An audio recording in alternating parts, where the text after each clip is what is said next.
Деяния апостолов, 5 глава, с 1 по 12 стихи. С 1 по 12 стихи. Деяния апостолов, 5 глава, с 1 по 12 стихи. Некоторый же муж именем Анания, женою своей Сапфирою, продав имение, утаил из цены сведома и жены своей, а некоторую часть принес и положил к ногам апостолов.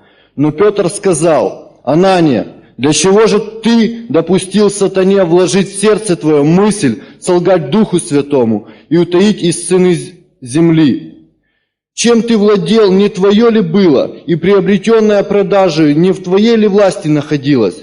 Для чего ты положил это в сердце твоем? Ты солгал не людям, а Богу». Услышав эти слова, Анания пал бездыханен, и великий страх объял всех слышавших это. И вставшие юноши приготовили его к погребению, и вынесли, и похоронили. Часа через 3 после этого пришла и жена его, не зная о случившемся. Петр же спросил ее: «Скажи мне, за столько ли продали вы землю?» Она сказала: «Да, за столько». Но Петр сказал ей: «Что это согласились вы искусить Духа Святого? Вот входят в двери погребавшие мужа твоего, и тебя вынесут». Вдруг она упала у ног его и спустила дух. И юноши, вышедшие, нашли ее мертвую, и вынесли, и похоронили подле мужа ее. И великий страх объял всю церковь и всех слышавших это. Руками же апостолов совершались народ, где многие знамения и чудеса, и все единодушно пребывали в притворе Соломоновом. А также человек, у кого женщина у вас течение крови, или кровотечение, Господь еще исцелит, пожалуйста, положите руку на себе, Господь еще исцелит вас также. Деяния апостолов, 5 глава, мы читали с 1 стиха по 12. Я проповедую сегодня на теме «Объяви войну лжи». Кто пишет, напишите себе это. Объяви войну лжи. Ложь не красит ни одного человека. Ложь не красит, и ложь никогда не поднимает. Ложь и обман уничтожает достоинство любого человека. Ложь и обман тащит человека за шеем, вы знаете куда? Ад. Но. Ложь это не качество воспитанного человека. Вы скажете, но все лгут, вокруг нас все обманывают. Да, но мы поставлены и сотворены Богом не для того, чтобы подражать падшему человеческому роду. Не для того, чтобы унижаться до уровня общественности или до уровня падения общества. Мы поставлены в этом обществе, братья и сестры, чтобы понять уровень, стандарт, нрава и морали общества. Бог создал человека не чтобы деградироваться. Бог создал человека, чтобы учить цивилизацию тварей и зверей. Бог человека не создал зверем. Бог создал нас в образе и подобие его. И я хочу и молюсь Богу. Господь, я прошу Тебя, чтобы после этой проповеди, чтобы Ты искоренил ложь, лжи, обман из жизни моих братьев и сестер, которые слушают меня сегодня во имя Иисуса. Я настоятельно прошу Тебя об этом, Боже. Делай это чудо среди нас. Если Ты можешь делать чудо исцеления, Ты можешь делать чудо освобождения, Ты можешь делать финансовые чудо, Ты можешь делать нравственные чудо также. Я прошу Тебя, делай это чудо, чтобы мы стали образцом слова «да», который есть «да», и «нет», который есть «нет». Я прошу во имя Иисуса Христа. Аминь. Объяви войну лжи. Объяви войну лжи. То место, которое мы читали с вами, показывает нам опасность лжи и обмана в церкви, среди Божьего народа. Деяния апостолов, 5 глава, это событие, которое произошло первые 5 лет церкви, первоапостольской церкви. Это было, в начале церкви, создания церкви Иисуса Христа. Что случилось? Если вы не будете считать раньше главы предыдущие, вам тяжело будет понять, почему здесь они вдруг должны принести что-то в церковь и должны умереть. Дело в том, что когда Дух Святой зашел на ученика в день Пятидесятницы, и после проповеди Петра родилась церковь Иисуса Христа. Это было рождение церкви. Когда Петр проповедовал в огне Духа Святого, 3000 человек сразу отдали свою жизнь Иисусу. И это было начало церкви. И они начали учить эти верующие, начали учить их Слово Божие. Библия говорит нам, что они все пребывали в учении апостола. То есть почему сегодня мы делаем основное ударение на изучение Слова Божьего? Потому что церковь Иисуса Христа была начата именно таким образом, что в центре церкви всегда было Слово. Не слово человеческое, не философия, но людское, не мнение пастора или какого-то еще духовного лидера. Нет, они пребывали в учении апостолов, учение Господа Иисуса Христа, учение, которое апостолы приняли от Иисуса. Вот почему мы приходим в церковь, чтобы слышать Слово Бога, чтобы никто из нас не пал в заблуждение. Почему вы задумывались, почему люди падают в заблуждение? Почему люди попадают в секты? Почему люди попадают в белое братство?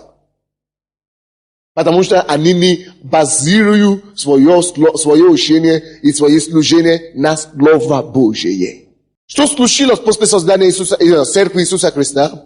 Все люди были единодушно вместе, они ходили на служение. И была такая практика, чтобы люди давали имение или пожертвование, как мы сейчас делаем, да? Но как это началось? Откройте, посмотрите вещи чуть-чуть, в 4 главу, 32 стиха. 4 глава, 32 стиха. Это чуть-чуть вещи, чем того места, которое мы прочитали с вами. Мы прочитали с вами 5 главу. Посмотрите чуть-чуть вещи, 32 стиха предыдущей главы. Здесь написано такие слова. У множества же уверовавших, то есть верующих, как мы с вами, было одно сердце и одна душа. Что это значит? Это значит, что в церкви не было распри, и никто не дерется за свое.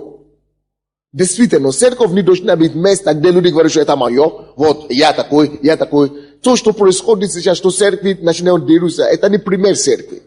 Это не образец церкви Иисуса Христа. Церковь – это должна быть созидающаяся сила. Это должна быть сила, консолидирующая сила. Это то, что церковь, консолидирующая сила. Это то, что церковь должна быть. И в церкви Иисуса Христа, первоапостольской церкви, написано, что у верующих было одно сердце и одна душа.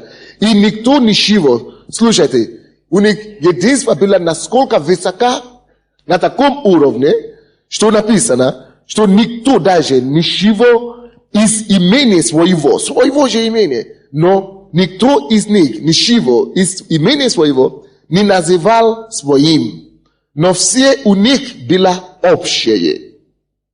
Вот откуда пришла идея о коммунизме. Вы когда-то слышали о том, что коммунисты цитируют Библию? Вы видели? Вы слышали когда-нибудь? Что они говорят, что Иисус Христос сам первый коммунист. Я слышал такое, что они говорят, Иисус Христос первый коммунист. Потому что Он очень делает людям равноправными и так далее. Это правда.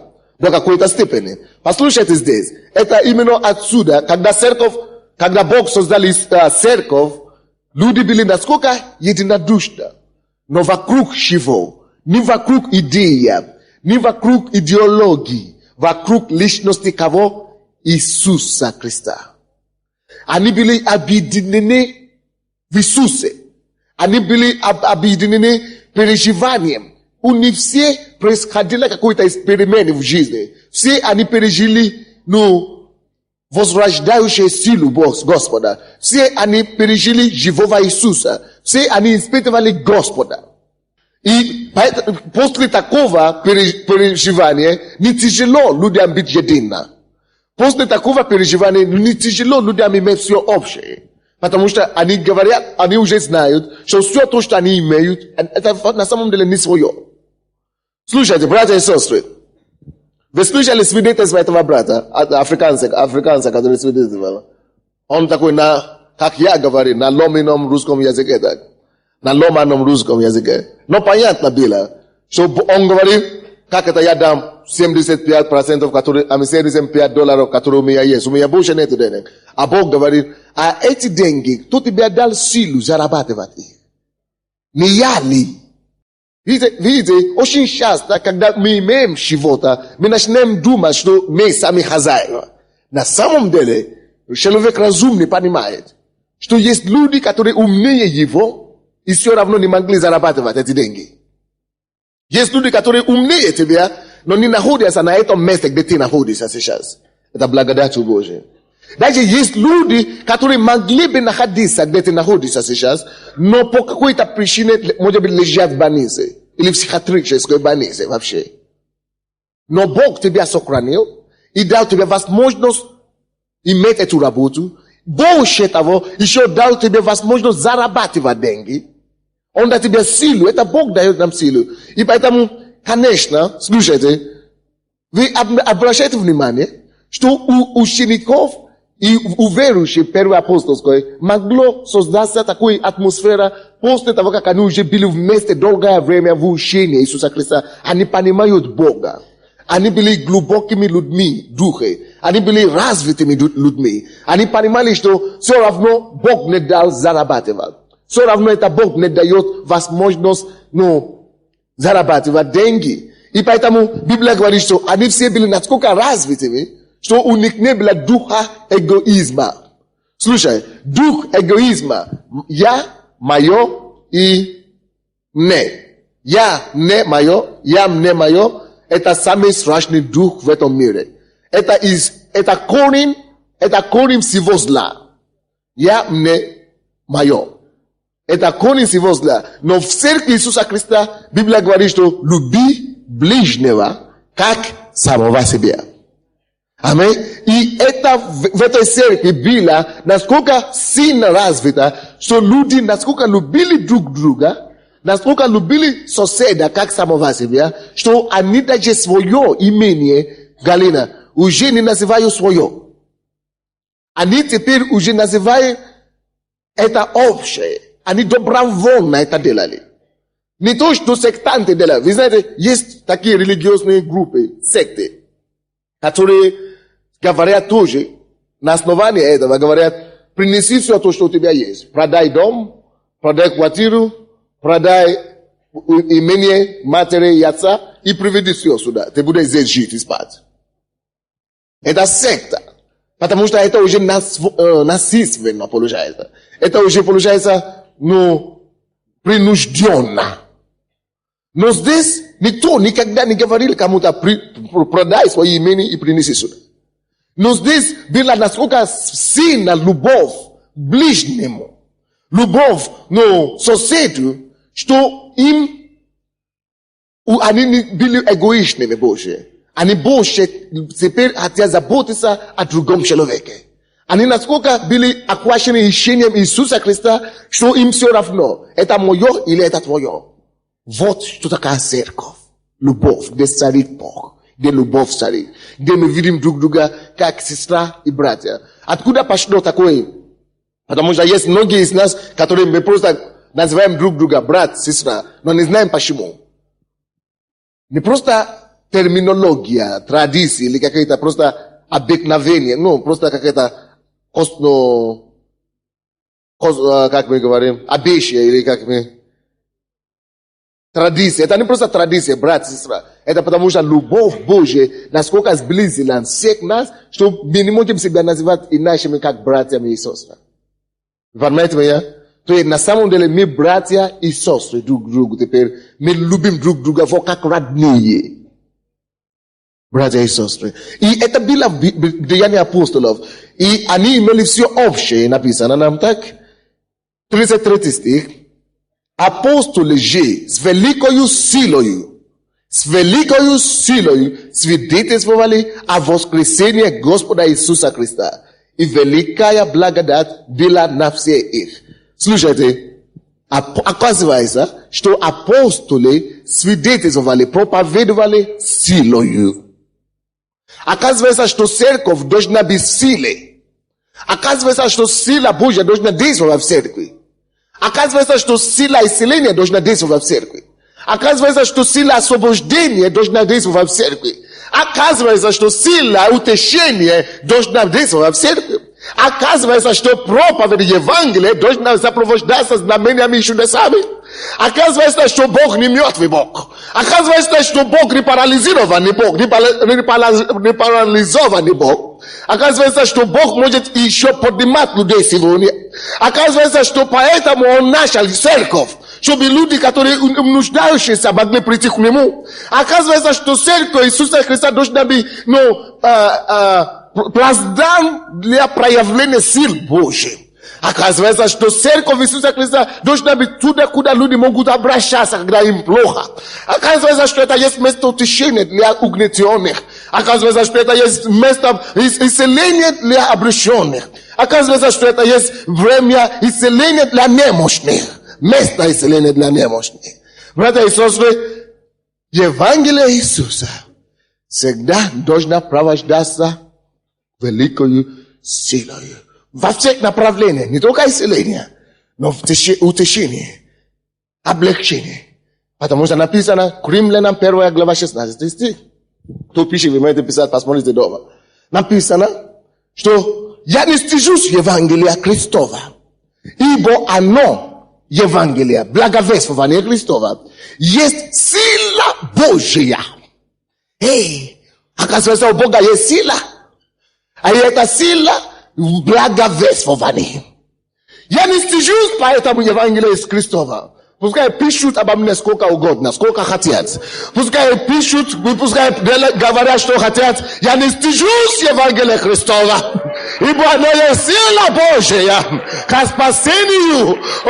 Мы не уничтожаем людей. Евангелие не уничтожает людей. Евангелие поднимает людей. Евангелие спасает людей. Евангелие укрепляет людей. И Библия говорит, как апостол Павел, я могу присоединиться с ним. Я могу присоединиться сегодня с Библией. И говорит, я также не стыжусь Евангелия Христова. Ибо Христос умер за меня. Христос нашел меня, когда я его не нашел. Христос пришел в мою жизнь, вытащил меня, очистил меня. Он сделал меня человека. Я люблю его, я не стыжусь. Говорит об этом. Я не стыжусь Евангелия Христова. Если нужно сидеть в тюрьме, ради этого я посижу там. Я не стыжусь Евангелия Христова. Ибо это есть сила Божья к спасению всякому верующему. Это есть сила, оказывается. Бог, Он не мертвый Бог. Если Он Бог, зачем тогда его называть Богом, если Он ничего не может делать? Но с первоапостольской церкви Библия говорит, апостоли свидетельствовали с великою силой. Мы еще не видели силу, дорогие. То, что мы видим, пока это еще чуть-чуть, кропот, капли. Это еще не дождь. Придут дни, когда люди будут вставать с коляски. Уже встают, но это еще ерунда, это ничего. Придут дни, когда будут вырастать ноги. Отрезанные ноги вырастут. Придут дни, когда мы это увидим своими глазами. Потому что так было в Библии. Евангелие сопровождается именно такой силой. Итак, 33 стих читаем. Апостолы же с великою силой. Да, в нашей церкви есть сила, но это еще недостаточно великая. С великою силой свидетельствовали о воскресении Господа Иисуса Христа. И великая благодать bila nafsi ich. I kanesta mi znajem što i velika je blagodat na nas сегодня тоже. Но тоже недостаточно эта благодать. Конечно, вы знаете, что такое благодать, когда незаслуженная милость. Ты приходишь сюда, тебе хочется отдохнуть. Да, я даже знаю некоторых людей, они ночью не спят дома. Не могут спать ночью. Они приходят сюда специально, чтобы спать. Как только что прославление идет, и закончится, о, слава Богу, проповедь начинается. Конечно, мне хочется, чтобы они слышали проповедь. Но иногда я оставляю их просто так. Потому что поделаешь? Благодать улаживает их. Ну, я, конечно, утрирую, но я просто имею в виду, что людям хорошо в Боге, в Доме Божьем. Даже есть люди, которые говорят, я выхожу из церкви, как будто меня на крылья посадили. То есть летаю. Ну, потому что благодать в церкви Божьей. А люди говорят, люди, которые первый раз, а чего так танцуют, а чего так плясают, ну, что весело им, чего-то, а чего тут радоваться? В том-то и дело-то. Что в миру, для того, чтобы люди радовались, надо, чтобы обязательно под имикатом каким-то, либо под этим делом, либо каким-то еще. А тут натурально, все это идет, а ты еще недоволен. Ну, тогда сиди дома.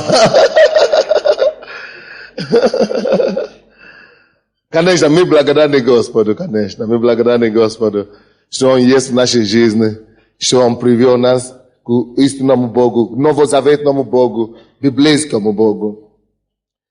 34 стих говорит нам, не было между ними никого нуждающегося. Видите?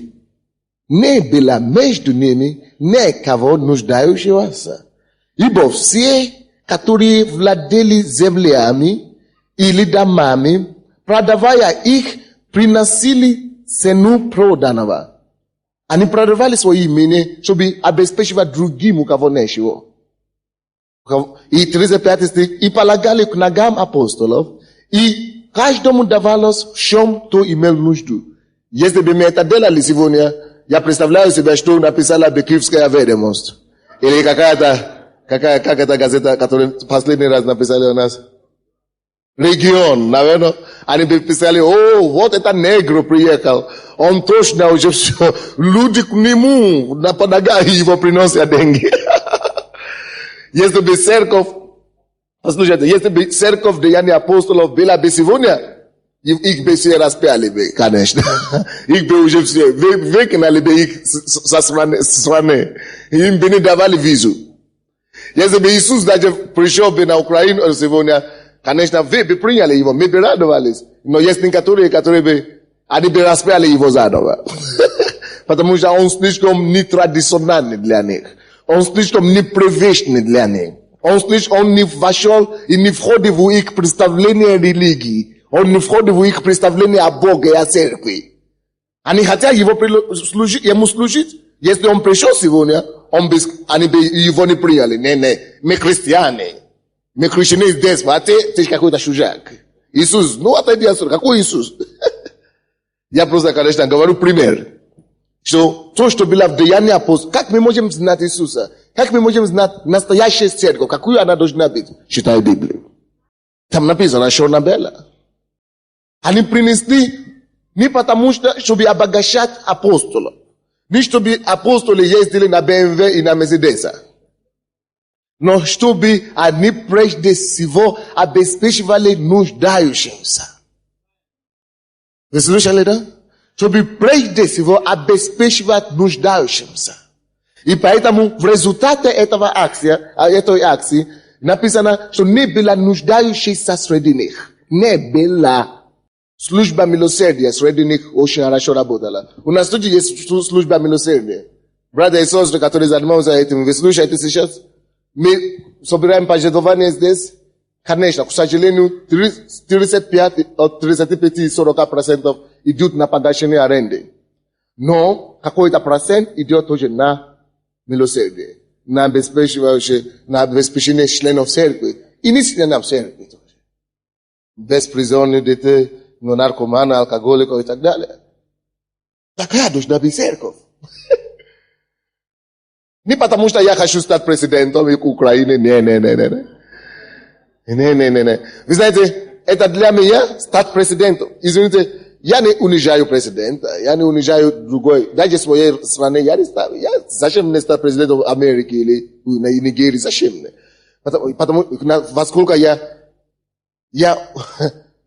зачем мне пуститься из высшей должности в нижней? Я не пойму.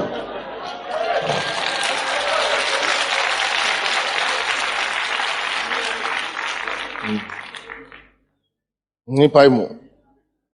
Написано в газете, что пастор Сандей заявляет и проповедует, что я стану президентом Украины. Примитивно. Вы не читали? Я читал. У меня даже в сумке есть эта газета. Я читал. Сказали, что я проповедую, голосует. Ерунда. Не до этого. Я больше счастья, больше радости людям приношу так, чем должность. Поймите одну вещь, братья и сестры. Должность само по себе никого не делает счастливым. Слушай, что делает тебя счастливым? То, что делает человека счастливым, это когда человек находит свое призвание. Если ты призван от Бога быть врачом, а ты стал бизнесменом, даже если у тебя будет миллиарды, ты никогда не будешь счастливым. Пока ты не станешь врачом, который ты призван быть. Если ты призван быть учителем, а ты стал президентом, ты не будешь счастливым там. Пока ты не найдешь свое место. Дорогой мой, я нашел свое место. Бог мне сказал. Я учился, я закончил университет красным дипломом. Мне сказали, у тебя хорошее будущее, ты родился, ты журналист по рождению, мне сказали. Но Бог мне сказал, отложи диплом, отложи все эти самые ручки. Зачем тебе распространять худые новости, плохие новости по телевизору, когда я призываю тебя быть проповедником благой вести? Так что пускай журналисты успокоятся. Они мои коллеги, я не обижаюсь на них, я люблю их. Мы научены так, сенсацию поднимать. Чтобы газета покупалась. Но, конечно, я не сомневаюсь, что дни придут, когда страна будет обращаться, может быть, не к нашей церкви, но к каким-то другим церквям, когда страна начнет сама взывать. Дайте нам верующего президента, дайте нам верующих правителей, потому что будет разница в народе. Народ начинает видеть, кто на самом деле верующий, порядочный, кто на самом деле служит Богу и кто не служит Ему. И люди сами будут голосовать за верующих депутатов, за верующих чиновников. Только за верующих. Это время докажет. И время расположит все свое время. Но зачем мне? Я уже такой должность. Лучшего начальника ты не можешь мечтать вообще, чем Бога. А я у него прямо в Штаты.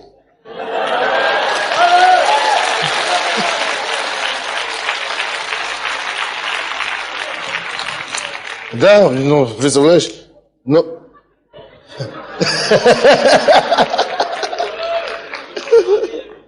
Представляете себе такого начальника, который тебе даст зарплату здесь на земле? Я получал зарплаты разными способами.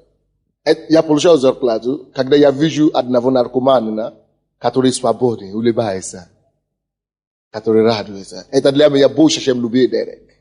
Я получаю для меня это зарплата, но не денежная. Когда мама, которая плакала, допустим, здесь мы считали эту нужду, спасите моего единственного сына.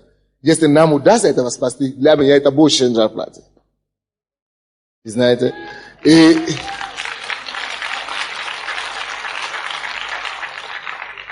это счастье для меня, когда бизнесмен приходит, мой бизнес рух было банкротство раньше, я пришел в церковь, опять заказы пошли, опять процветание пришло. Для меня это счастье. Потому что я знал, что если бизнесмен будет процветать в церкви, я тоже буду процветать. И церковь будет процветать, и мы можем делать дела Божьи. Для меня вот это, где моя зарплата, потому что я в моем призвании. Если человек находит свое призвание, это призвание его будет кормить. Это призвание его поднимет. Это призвание сделает ему имидж и сделает ему имя. Только надо найти свое место. Короче, эти люди здесь, они собирали, написано, не было между ними никого нуждающегося. Это я считаю 34 стих. Ибо все, которые владели землями и домами, продавая их, приносили цену проданного и полагали к ногам апостолов, и каждому давалось в чем тот имел нужду. Итак, я потом прочту дальше. Может кто-то скажет, о чем мы говорим? Вроде бы мы проповедуем о лжи, почему? Причем тут? Но я думаю, что просто Бог видно, наверное, нам нужно это сначала послушать, потому что я чувствую, что я должен больше говорить об этом. Потом мы дойдем до лжи.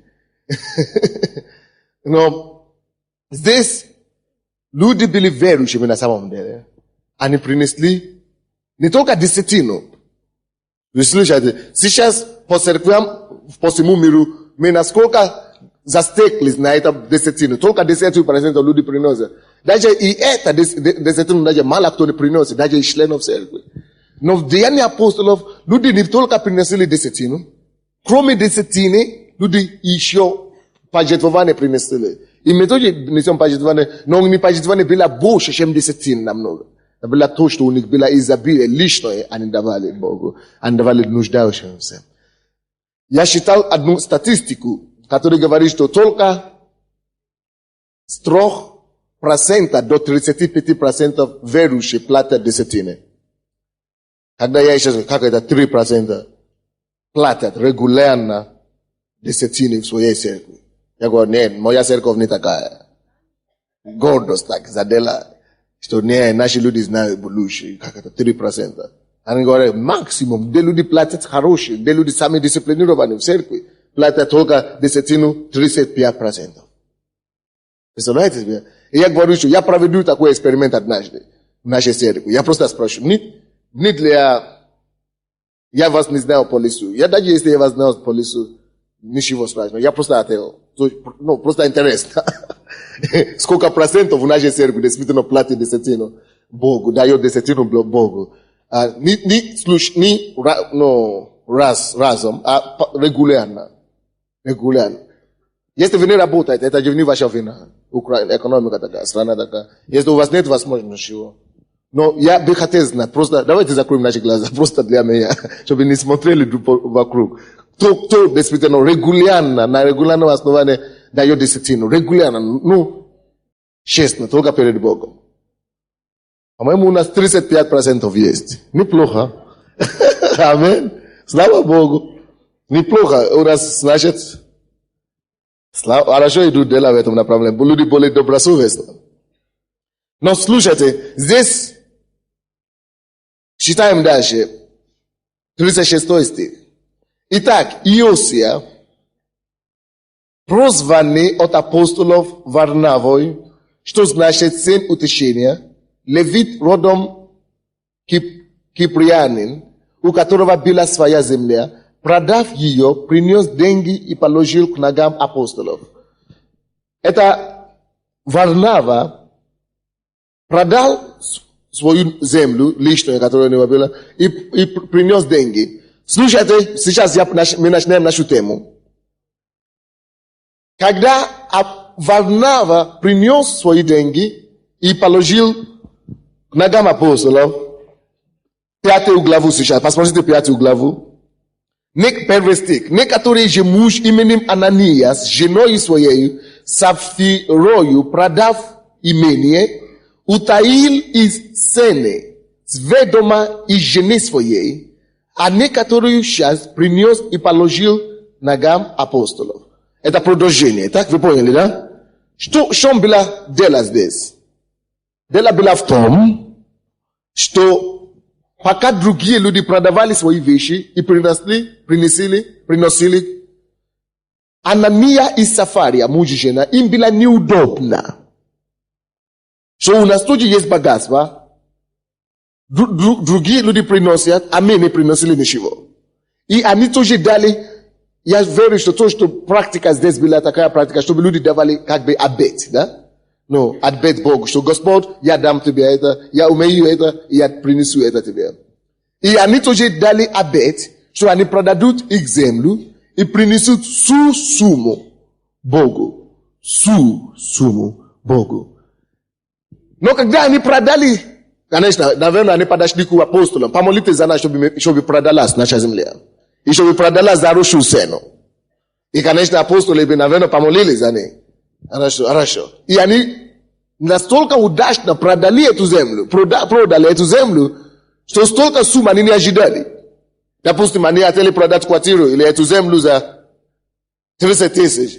Они продали за 70 тысяч. Это деньги. Ну, как это? Ну, что? Сафира, послушай. Все 70 отнесли Богу. Но мы же рассчитывали на 30. Продали за 70. Жена говорит, мы же уже Богу дали слово, чтобы всю сумму принесем. Всю цену. Да, но мы же думали, что 30 будет стоило будет. А тут 70.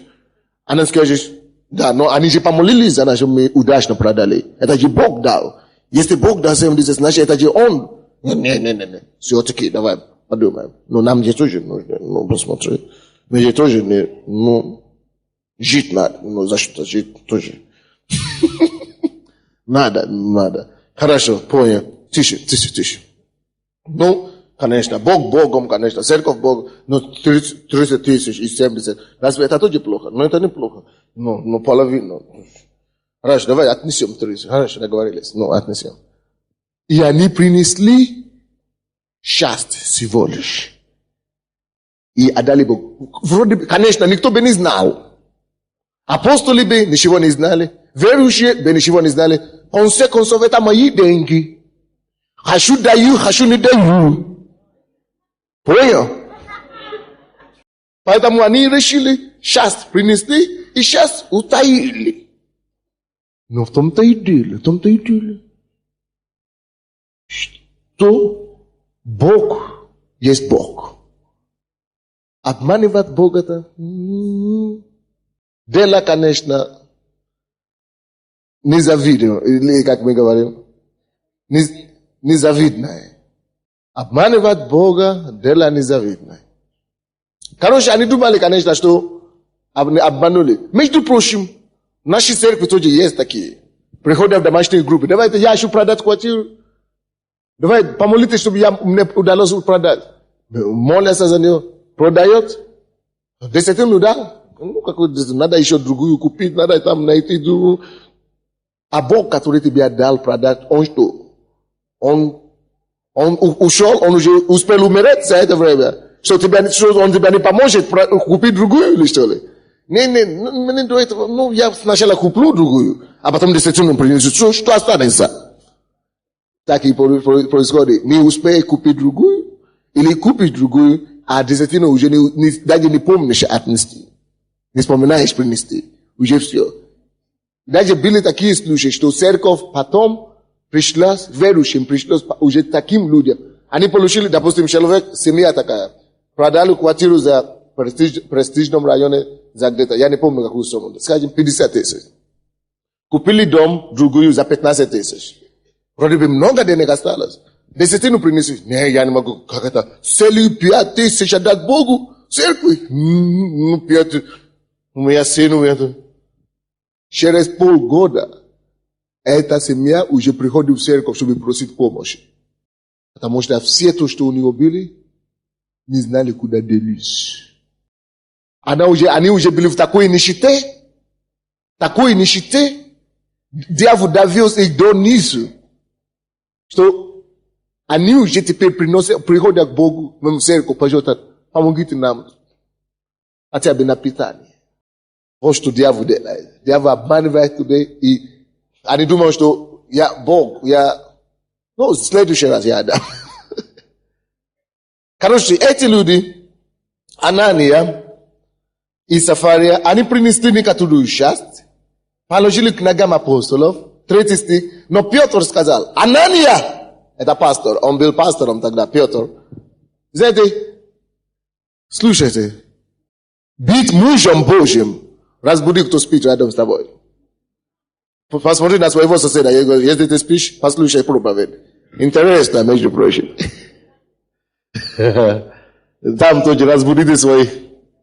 Петр, пастор тогдашний, говорит, Анания, для чего ты доступил сатане вложив в сердце твое мысль солгать Духу Святому и утаить из сени земли. Слушайте, братья, зачем тебе, Петр, Анания, доступить сатане, вложить в сердце твоем? Оказывается, что это не их место было, утаить некоторые деньги. Несмотря при всем благие намерения, которые они говорят, у нас ребенок в школу пошел, у нас того-то там есть, у нас при всеми этими оправданиями, оказывается, все равно это не Бог вложил в их сердце утаить. Утаить, вложив в их сердце кто? Сатана, дьявол. Зачем ты допустил сатаны? Братья и сестры, слушай, дьявол ничего не может делать с тобой, если ты его не допустишь. Вы не поняли? Дьявол тебя не возьмет, если ты его не допустишь. И ничего он не может делать с тобой лично, если ты ему не дашь места. Короче, здесь эти люди допустили, чтобы дьявол обманул их. Ты продал это самое. Зачем? Столько сумму отдать Богу. Ты что?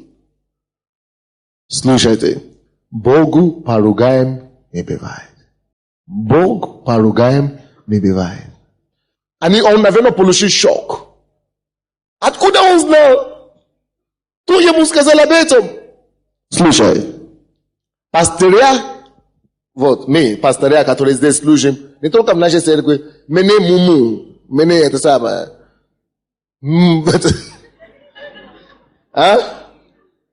Мене муму, мене глупсей. Мене глупые люди в духовном мире. Мы можем ничего не понимать физически.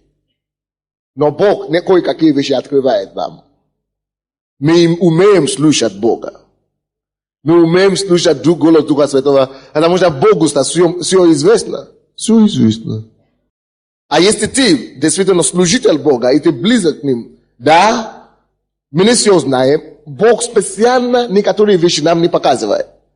Некоторые вещи специально Бог утаивает от нас. Он не говорит, но некоторые все-таки говорит. Откуда я знаю, что в зале есть кто-то, у кого кровотечение, допустим? Не потому что я занимаюсь магией или я ясновидящий. Не дай Бог в жизни. Потому что все ясновидящие, они идут в ад. Это сатанинское проявление. Но потому что мы служим Богу. Бог сильнее сатаны. И Петр, конечно, тоже имел дары Духа Святого. Это называется дар слова знания. Когда Бог показывает, что в сердце другого человека, не зная об этом, Бог просто тебя открывает. И Бог открыл Петру, и Петр говорит, Анания, зачем? Ему было жалко, потому что он знает последствия. Петр знал последствия, которые последуют. И ему, зачем ты допустил это? Зачем? И как только что он это сказал, Анания что делал? Что услышала с ним? Посмотрите, какой стих? 4 стих. Чем ты владел, не твое ли было, и обретенные продажные, не в твоей ли власти находились? Для чего ты положил это в сердце твоем, ты солгал не людям, а Богу. 5 стих. Услышав эти слова, Анания пал бездыханен, и великий страх объял всех, слышавших это. Анания упал, потому что он солгал не человеку, не пастору Петру, а он солгал Духу Святому. Слушайте, зачем ему было умереть дешевую смерть такую? Безобидную смерть. Можно было жить Это же все консеквенция его деньги. Это твоя десятина, все равно.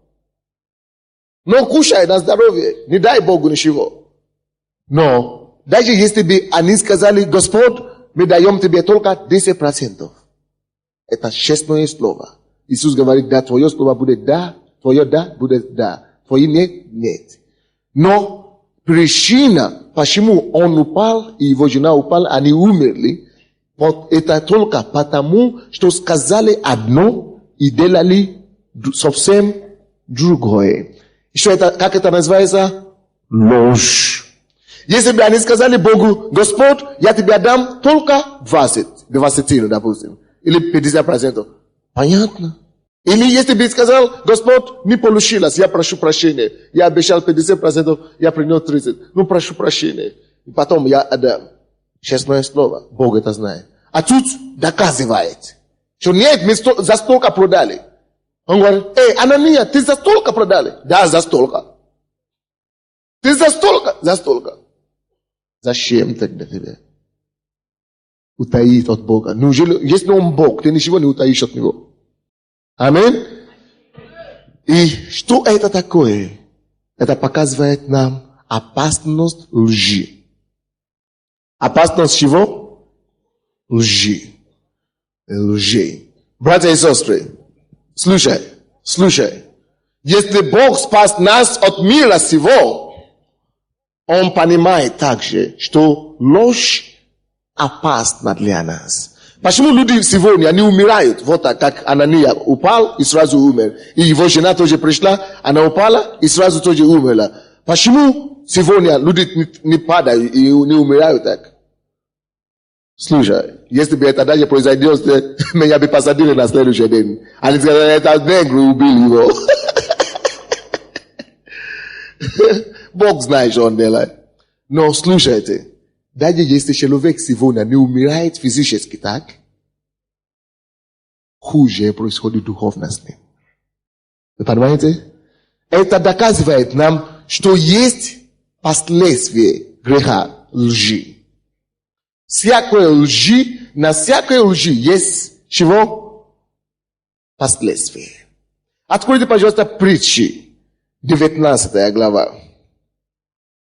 Притчи, 19 главу.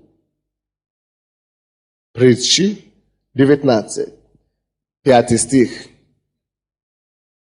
Когда я пришел в церковь, я слышал, иди покайся, выйди, буду каяться в своих грехах. Я говорю, у меня нету греха. Я не пью, я не курю, я не... Но когда я говорю, я не пью, где-то там внутри, но ты обманываешь иногда. Я говорю, нет, только на благую я обманываю, только по необходимости я обманываю, только, чтобы спасать человека, чтобы... ложь говорю только, когда это необходимо. Слушай, всякий человек, который лжет и который говорит ложь, он тоже думает, что это необходимо. Чтобы скрыть свое лицо или что-то другое. Всякий человек, который обманывает, он тоже думает, что это необходимо. Если бы это не было необходимо, он бы не лжал. Аминь. Когда я покаялся, когда я пришел к Богу, у меня были два вот такие грехи, которые я знал за собой. Это ложь вот такие, хорошие, белые ложь, как мы говорим. Белые ложь или желтые ложь, я не знаю. Но не важно. Белые ложь и еще другой какой-то грех там был. Два были. И два, их обои я не считал за грехом раньше. Я не знал. Хороший, я понял. Потом я говорю, Господь, конечно, я не думал, что ложь это вообще-то грех, но раз ты говоришь, что это, наверное, плохо, что поделаешь? Я каюсь все равно. Братья и сестры, я вам скажу, никто не свободен от этого. Но почему я даже боялся каяться во лжи? Я думал, все равно я не прекращу. Не получится. Я даже подходил к верующим и говорю, неужели вы уже не обманываете? Вы уже не обманываетесь? Неужели? А бизнесмены, вы же занимаетесь бизнесом, как это вы обходитесь? Невозможно же. Кто-то говорит, Was mnie nie obmanywałem. Jak to? Nie wierzyłam. Nie wierzył. No. Конечно, у меня получилось, что не за один день, конечно. Это все ушло. Но я вижу, что я хожу с Богом, тем больше я хожу с Богом, тем больше Он меня ощущает и усовершенствует. И на сегодняшний день я не помню, когда я последний раз обманывал. Бывает так, что я что-то сказал, и, может быть, потому что я не знаю, или я не помню, или просто преувеличивал. Потом я начал молиться, Господь, освободи меня тоже от этого, чтобы преувеличивать. И Бог тоже освободил от этого. То есть возможно, если просто мы откроем наше сердце для Господа, все возможно Ему. Аминь. И посмотрите, пожалуйста, 19 стих, 19 глава, 5 стих. Написано такое. Лжесвидетель не останется ненаказанным. Слушай, еще раз. Лжесвидетель не останется ненаказанным. Слушайте, братья и сестры. Всякий, кто говорит ложь, всякий лжец и всякий обманщик не останется ненаказанным. Рано или поздно. Рано или поздно. Рано или поздно есть наказание на каждый обман. Вот почему, допустим, тот Анания и жена, они умерли тут же. Суд их не пришла на них тут же. Так? Но есть некоторые, которые не приходят сразу. Но все равно они пошли наказание. Лжесвидетель не останется ненаказанным. Может быть, ты думаешь, почему у меня такая судьба? Почему мне так не везет? Ну, не везет. Вроде бы я не плохой человек. Но я не хуже другого. У того получается, хотя он хуже меня. А почему меня не идет дела? Слушай, может быть, из-за эти лжи, маленькие, мелкие, твои, за них ты даже уже сам забил. Но в духовном мире это не забивается. Ты что? Что человек сеет и пожнет? Вот почему тебя и обманывают. И тебя обманывают. Есть два последствия лжи. Два последствия лжи. Кто пишет? Первое последствие лжи – это то, что есть наказание от Бога. Это любому лжесвидетелю. Есть наказание. Конкретное наказание. Это то, что ты лжешь. Второе последствие лжи – это заключается в том, что человек посеял, то и пожнет. Хочешь, не хочешь. Хочешь, не хочешь. Что человек делает, если ты делаешь людям добро, ты пожнешь добро. Если ты обманываешь других людей, бизнес или тебя тоже обманут. Может быть, не то же самое обманут тебя, но другие придут, дьявол пошлет других, которые тебя тоже обманут. Вот почему нам, как христиане, нельзя воздавать злое за злое. Нам надо победить зло добром. Потому что даже если нам делают злое, мы все равно продолжаем делать добро. И в свое время, посмотрите, Господь возвестит нас.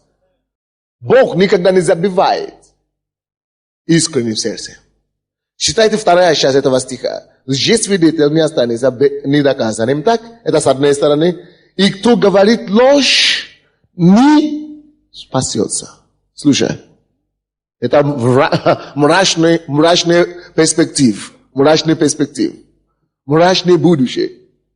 Кто говорит ложь, то не спасется. Что бы он ни делал. Что бы он ни делал, он не спасется. От чего он не спасется? Он не спасется от обмана другого человека. Он не спасется от падения. Когда я это обнаружил, я начал сам просить у Господа. Господь, у меня это еще есть. Ну, помоги мне, ну, очисти меня, ну, избавь меня. Я думаю, что многие из нас здесь должны начинать просить у Господа. Господь, избавь меня, освободи меня от лжи. Освободи меня, Господи. И Господь освободит нас. Господь освободит нас. Вы знаете, в разных странах есть свои проблемы, свои недостатки. В Нигерии, откуда я родом, люди, они там горячие очень. И из-за этого неверующие в основном, вообще в народ, в стране, они слишком много делают скандал. Они слишком спевшие и слишком грубые из-за этого. Они, скандальные. В Беларуси я был, там спокойные люди, но по каждой маленькой, это самое, они готовы накричать и ругать, раздражение. Спокойно вроде бы, но раздражение, В России, где я тоже был, там есть такая гордость такая идет. Но на Украине, то, что я заметил здесь, что-то другое тоже. Здесь я заметил, что это здесь совсем другая проблема. Проблема, которую я видел на Украине, в том, что здесь слова очень дешево стоят. Здесь. Слова очень не стоят ничего. Люди любят говорить много, а потом говорят, я забил, или я... Что есть, потом делают только 1%, и все сказано. То я много любят обещать, а потом мало делают. Конечно, я не говорю про церкви.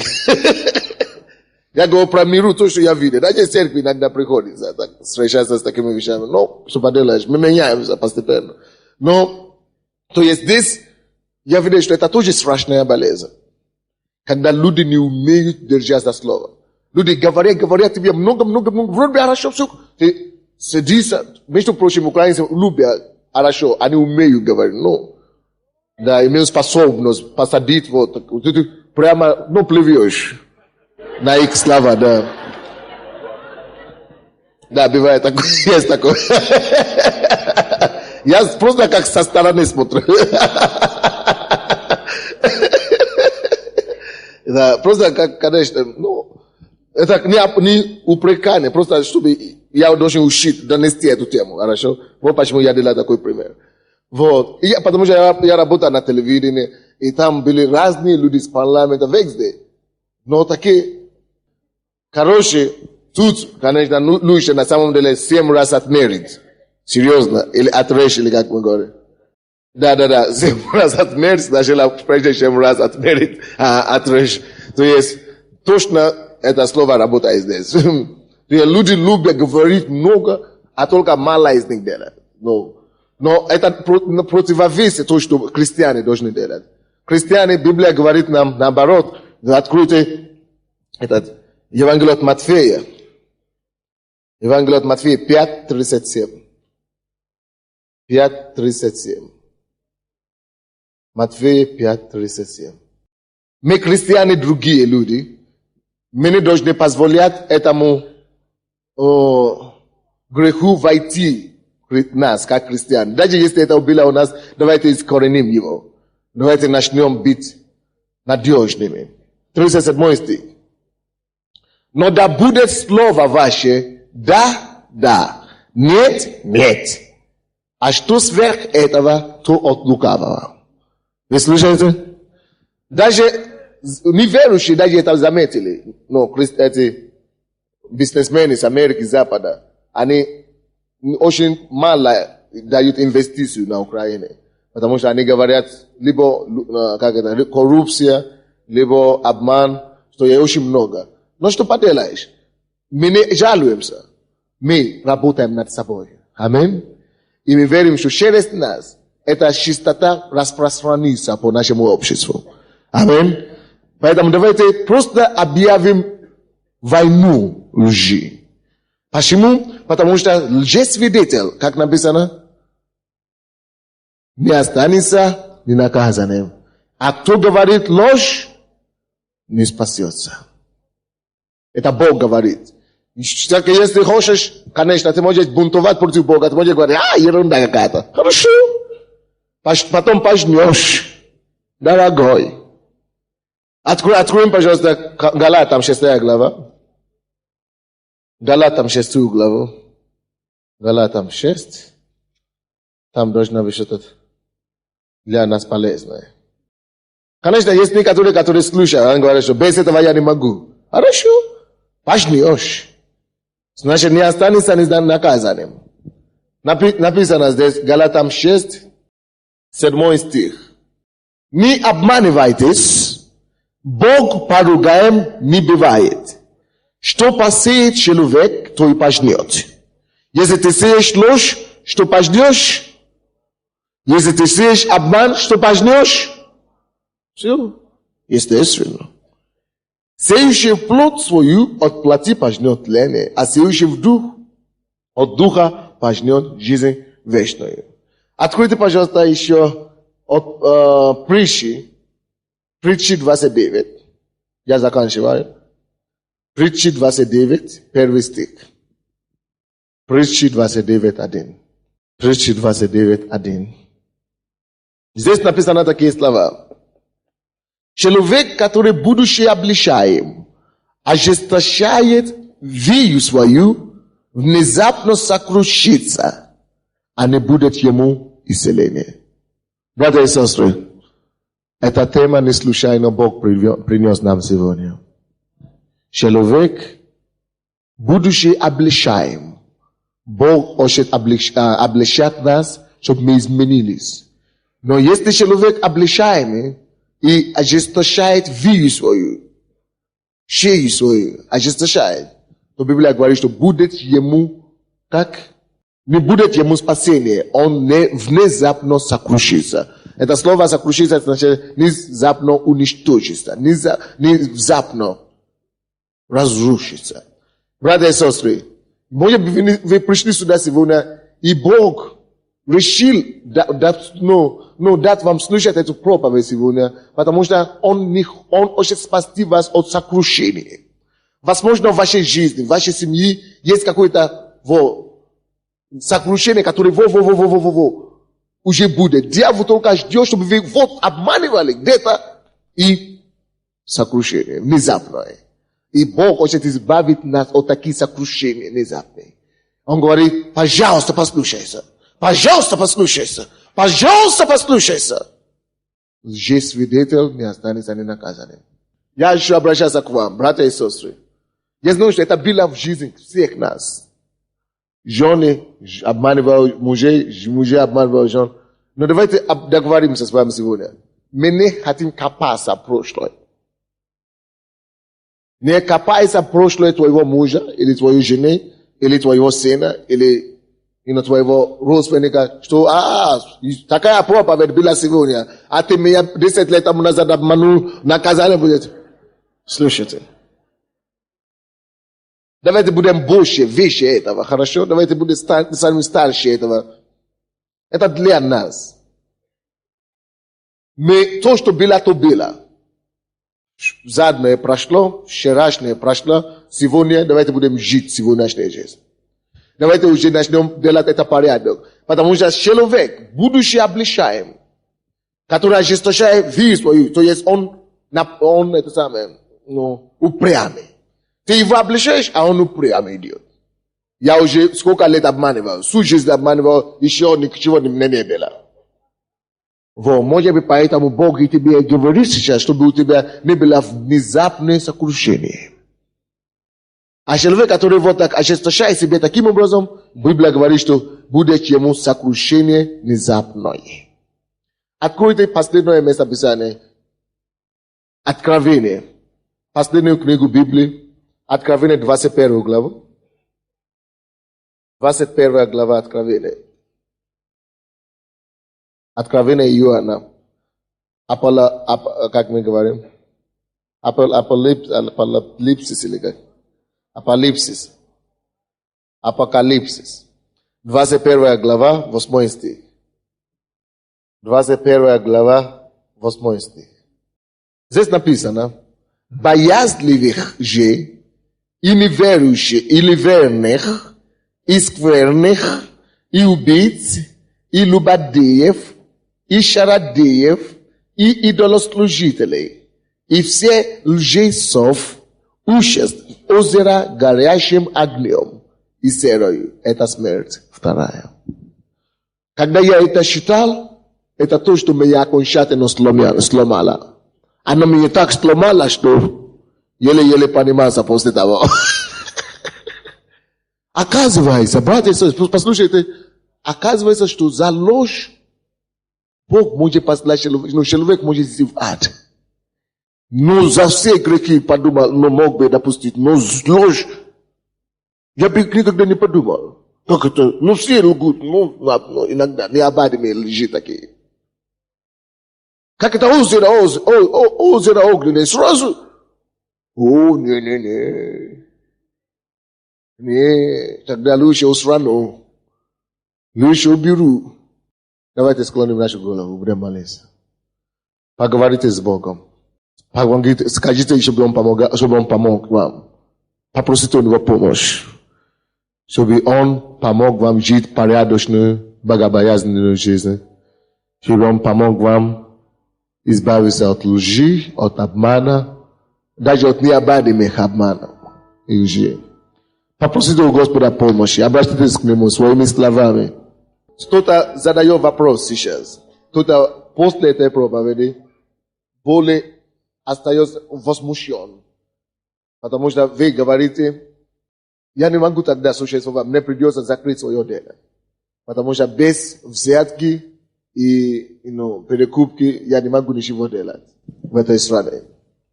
Слушайте. Библия говорит, я все могу укрепляющий меня Иисусе Христе. И я хочу есть такое дело, я просто хочу это сказать, что я бы советовал как пастор.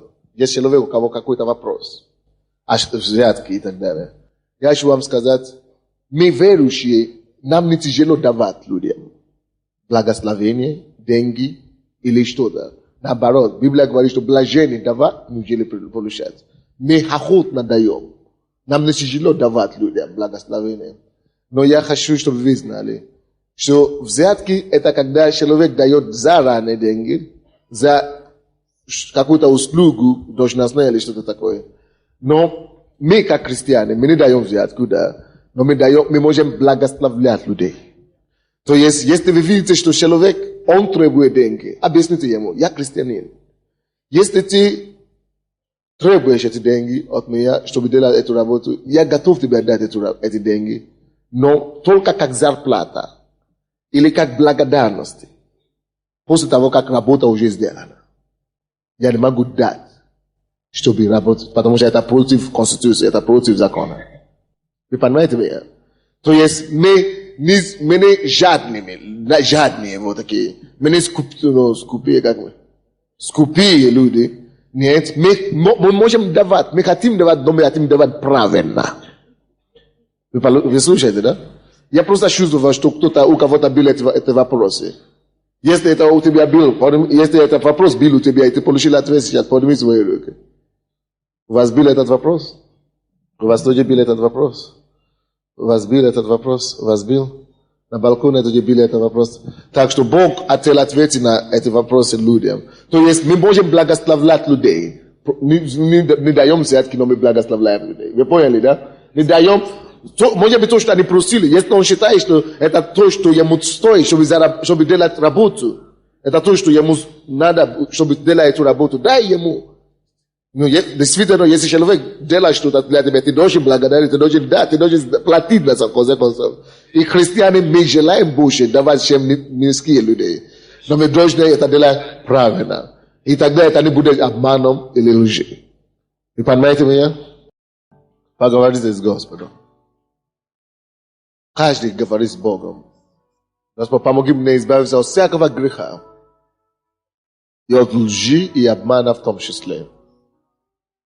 В моем бизнесе, в моей работе, в моей семье. Научи меня, Господь, жить и строить свою жизнь на основании истины.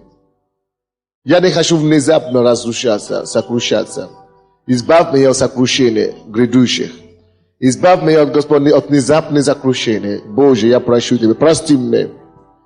Если ты не был верен в десятине, пожертвования, как Анания и Сафира, попроси у Господа. Скажи, Господи, я прошу Тебя, ну сегодняшнего дня даю Тебе слово. Если ты говоришь одно и делаешь другое, попроси у Бога прощения и силу, чтобы ты мог жить правильно. Тот, кто говорит ложь, Библия говорит, не спасется.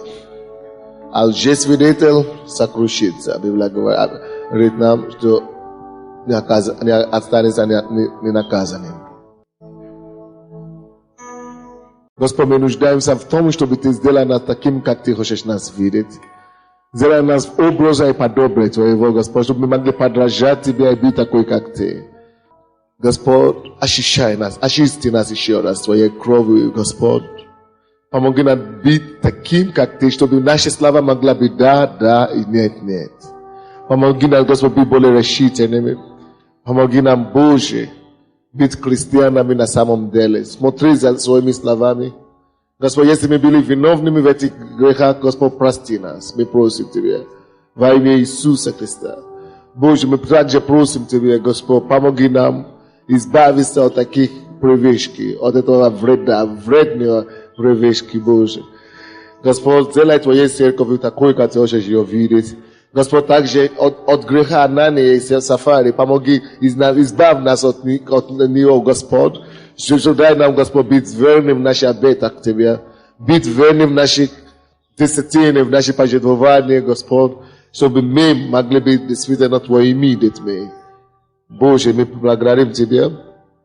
Если, Господь, есть такие проблемы, которые уже были созданы в жизни этих людей, в жизни Твоих детей, последствия лжи, последствия обмана в их жизни, разрушительные последствия обмана. Господь, я молюсь Тебе, Боже, по мере того, как мы каемся, я прошу Тебя, Господь, восстанови эту семью, восстанови жизни, восстанови бизнесы, восстанови личные жизни, Боже, во имя Иисуса. И, Господь, ускорени последствия лжи, ускорени последствия обмана во имя Иисуса.